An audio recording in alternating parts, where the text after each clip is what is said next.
This week on MLS Insider. Eddie is a fascinating story. From rags to riches and back to riches again. Coming from where I come from, you gotta have thick skin. Well, the fusion still lives on in the stadium. It brings back so many memories of that last season.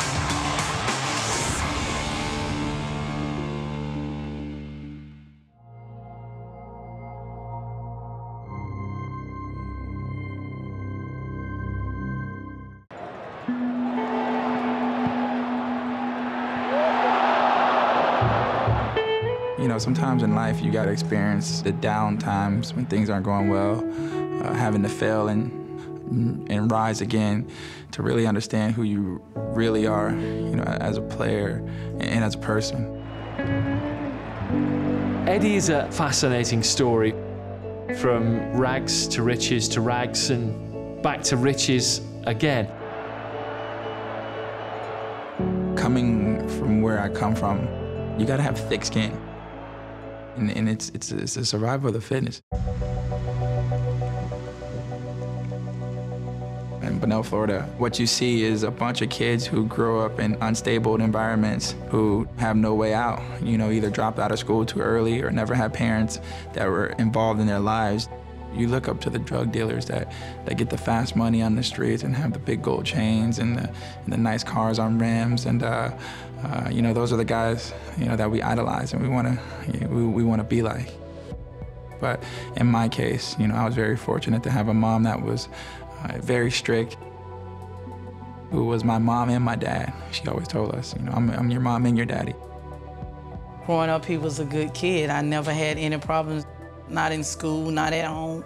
He had respect for adults. He always wanted to participate in any sports. My mom was a single mom. I'm one of three, and in the summer, she put us in the summer camp program. I met these three white kids that played soccer, something that I never had the desire or to play. In the inner city, we all want to be Michael Jordan. But becoming friends with these three white kids, they introduced me to the game of soccer, and I fell in love with it.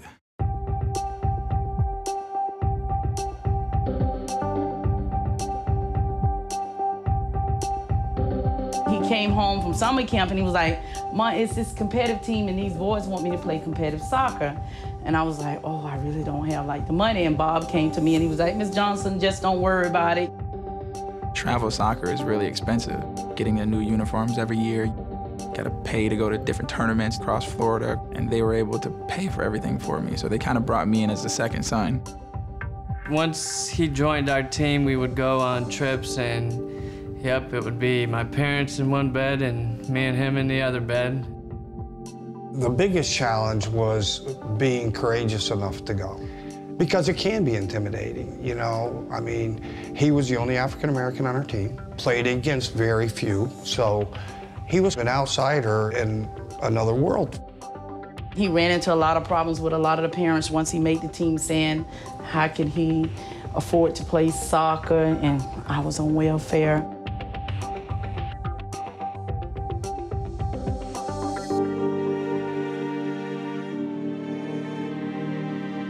I can remember when Ed was going away to Bradenton, and I remember sitting at the computer and writing him a letter.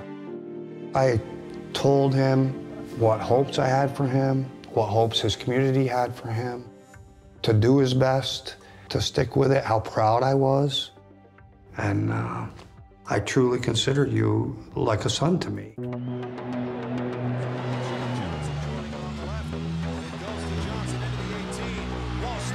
Johnson, the shot to go! Eddie Johnson tallying for Everything just started going great from there. Broke into the U.S. men's national team at 20 years old. Played in the World Cup in 2006. When I went to Germany, that World Cup, and the first time he stepped on the pitch, it brought tears to my eyes, man.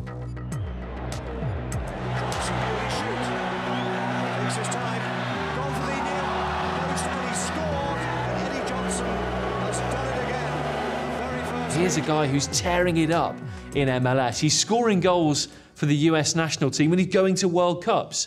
So some big money was thrown about and a lot of interest from Europe, which eventually sends him to Fulham in the English Premier League. The guy, effectively, has it made. He went there, and for whatever reason, Fulham didn't feel he was the right fit. But then he starts getting loaned out. You know, he goes to Greece. You know, he goes to another second division team in England.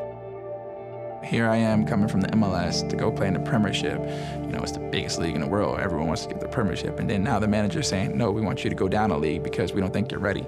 So for me, it was like a kind of kick in the face.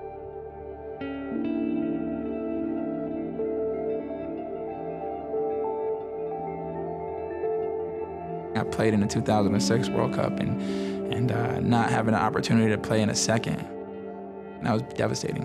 It was one of the most painful things that I think I've ever experienced. I mean, I really thought at that point his career might have, you know, might be over.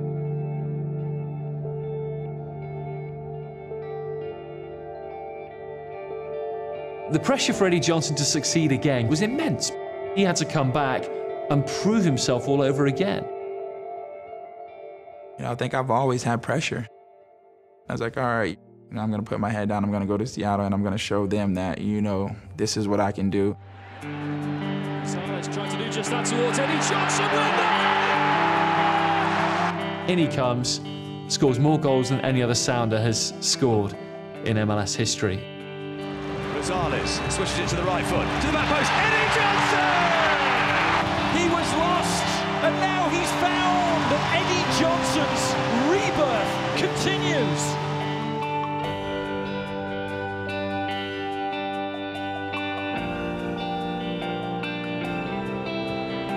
Cameron's ball is a beauty. Eddie Johnson does it on his home turf.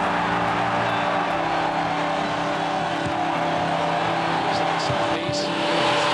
Eddie Johnson gets there and scores for the USA.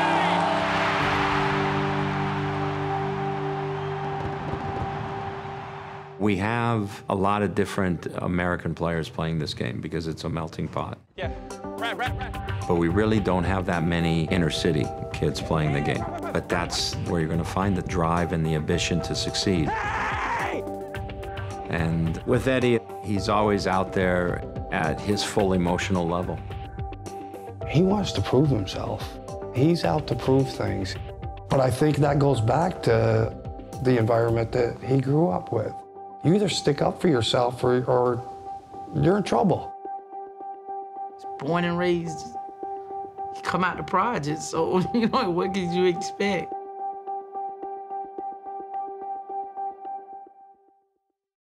Coming up on MLS Insider.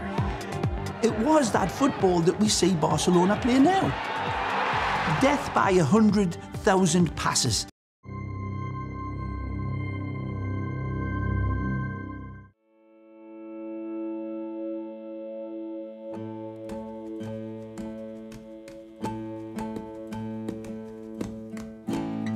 Right now, the stadium is pretty much exactly like it was in 2001. A couple of touch-up paints here and there, but for the most part, it really hasn't changed since then. It was built in the late 50s, early 60s. And really, the only time it's been renovated is when right before the Fusion got here. If you look at some of these seats, they might still have the Fusion logo on some of them. And no, these don't have them here. But I've seen some of them. Oh, here's one, actually, with the Fusion logo. Well, the Fusion still lives on in the stadium.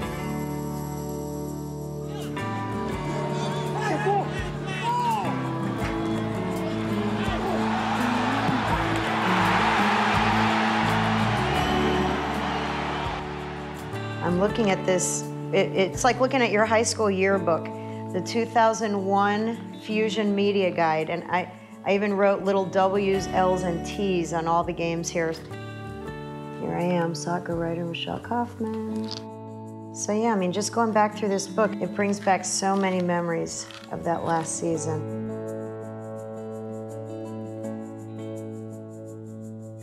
The team didn't seem to play particularly well. There just wasn't a lot of joy around the team until Ray came.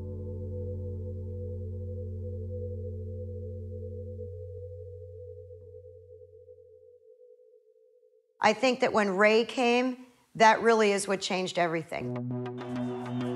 I think Ray Hudson is the one that changed that team. The fans loved him because he played for the Strikers. Everybody knew him. He'd been around the team. The media loved him because he's the best quote in any sport really there is, probably. I just think it's the way that Ray got them to believe, the way they all bought into his system.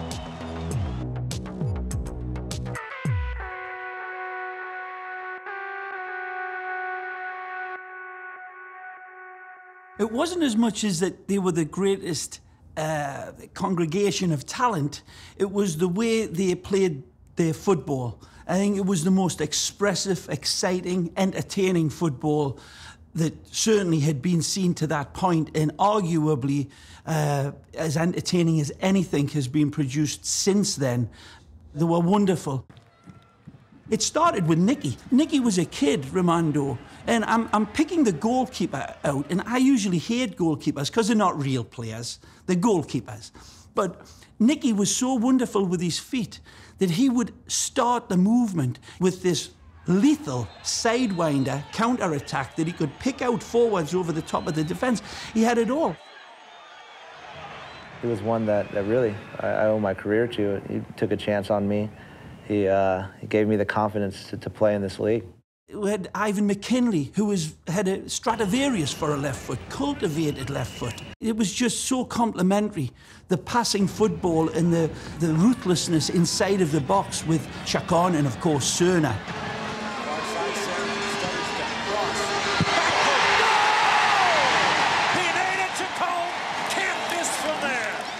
Jimmy Rooney. Jimmy was a different type. It's like two tell the truth here. Bishop fakes it. Brecky drops it. Rooney fires. Goal! What a play with a real goal scorer. Please stand up. It's actually great to hear that, you know, we're considered one of the best teams in the history of MLS because we knew we were good and we wanted to prove it. And you know, we really played really well throughout the whole year. And I made Jimmy my captain immediately because he's such a leader. And he held all of these precocious talents and delicate talents to task. He was the Ben-Hur in my team. Brecky was a wonderful last addition. Doug Hamilton came to me and said, you know, we might be able to get Brecky. I said instantly, well, get him. What the hell are you waiting for? She says, well, where are you going to play him? How can we play him? How can we fit him in? I says, we don't fit him in. He fits himself in. We'll just get him on the damn pitch and Brecky would be fine. Trying to get it to his left. Now cuts it into the right. Back to the left. Another cut, another one. And it was such a happy ship.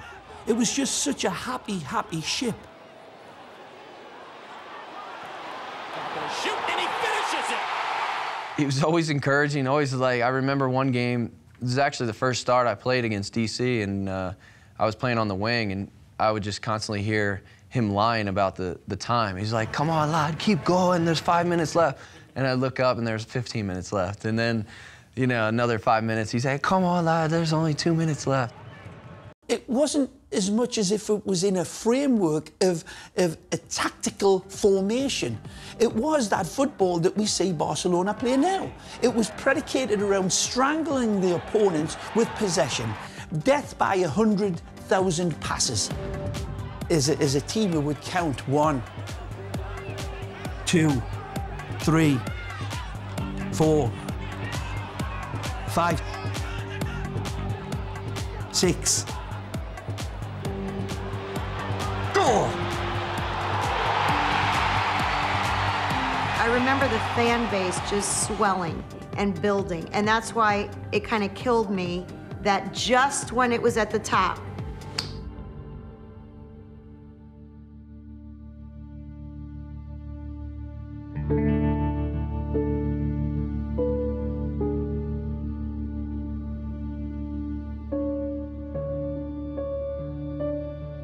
but we knew the importance of that game. We had been told the loser of this game will probably not be around in MLS. So a very nervous Ray Hudson pacing along the sidelines. Brecky, he can strike it from anywhere. Here he is, looking for an opening, and he hits it wide right. Right-footed, we should say.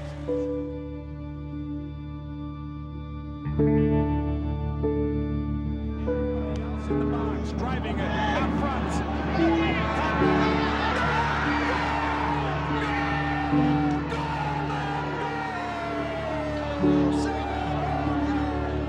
I remember thinking, this is it.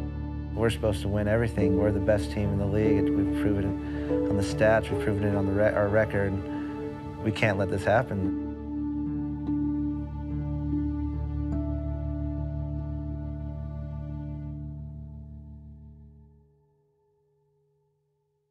it was almost just chopped off. Right when it was getting good, it's like, really? Right when they're getting good, right when they're getting fun, they pull the plug on the team. It was very, very depressing. And it wasn't just like it was the shock and disbelief of it. It was like what they had done to our team.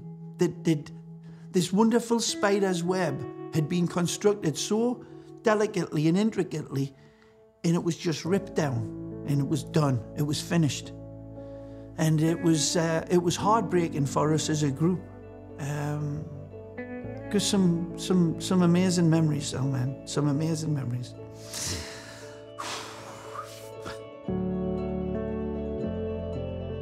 They just felt they lost faith, I guess. And it's like being told by your first love, I don't love you anymore. I don't love you.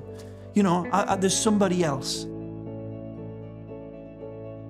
There's a hardcore group that has been begging for the last 12 years to please bring a team here. I really believe MLS will be back in Miami. And I think that everyone involved learned what kind of team would get this audience excited. And it was going to a game knowing that you weren't just going to see a game of football. You were going to be purely entertained. Because if that doesn't turn you on, if that team doesn't get your heart and say that's what the game's about, nothing will.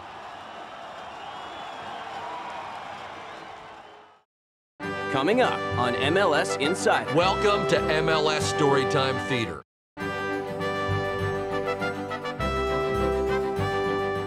Welcome to MLS Storytime Theater. I'm the world champion, Judah Friedlander. Today's story is called The Last Guy in the Room. Here in the Storytime Theater, I like to talk about greatness. It's just something that comes naturally. But sometimes the last kid picked on the playground plays the game of football with all the passion in the world. There are literally hundreds of millions of people who play this game with a love every bit as real as Donovan or Dempsey. And for all of them, Richard Jota will be forever their MLS champion. In the 2009 MLS Super Draft, a bunch of amazing prospects like Omar Gonzalez, Matt Beasler, Graham Zusi were ready to be picked. After the first round, the entire section dedicated to players and their guests, about 100 seats, was empty, except for one guy sitting all alone. This guy's name was Richard Jota, a midfielder from Campbell University in North Carolina. He had not been invited to the Super Draft. Nobody even knew he was there. He drove himself all the way to St. Louis just to be there in case he was picked. The first round came and went. Graham Zusi. Richard just sat there. The second round came and went. He kept sitting. The third round came and went. Quincy Amarikwa.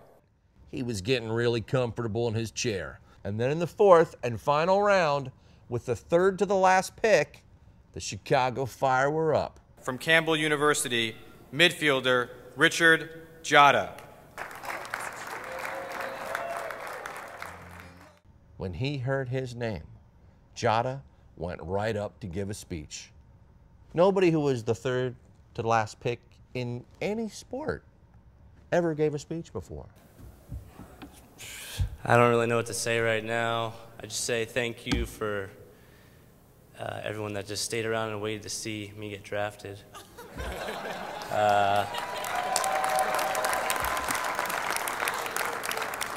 But Jota was just getting warmed up. And most importantly, I just want to thank my dad, because it's been our dream since I was born. So. But Jota never played a minute in MLS. The Fire fired him, but they did give him a job in the marketing department. But for one shining moment, his dream had come true. And no one who never played in MLS ever made more of his moment than Richard Jota. That's why we're naming Richard Jota the champion of third to last picked. I'm the world champion, Judah Friedlander. Join me next time for MLS Storytime Theater. Coming up on MLS Insider.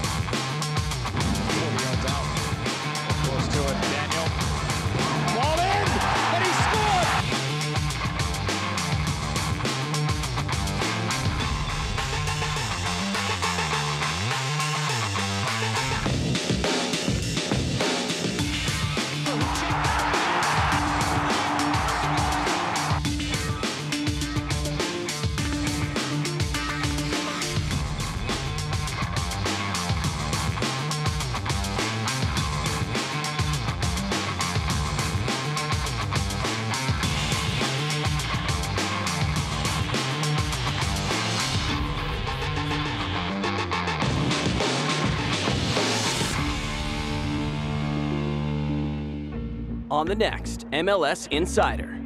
They were going to take the bone marrow from his hips with a person in his position hitting the ground every day. So there was a big risk of fracture coming back from it.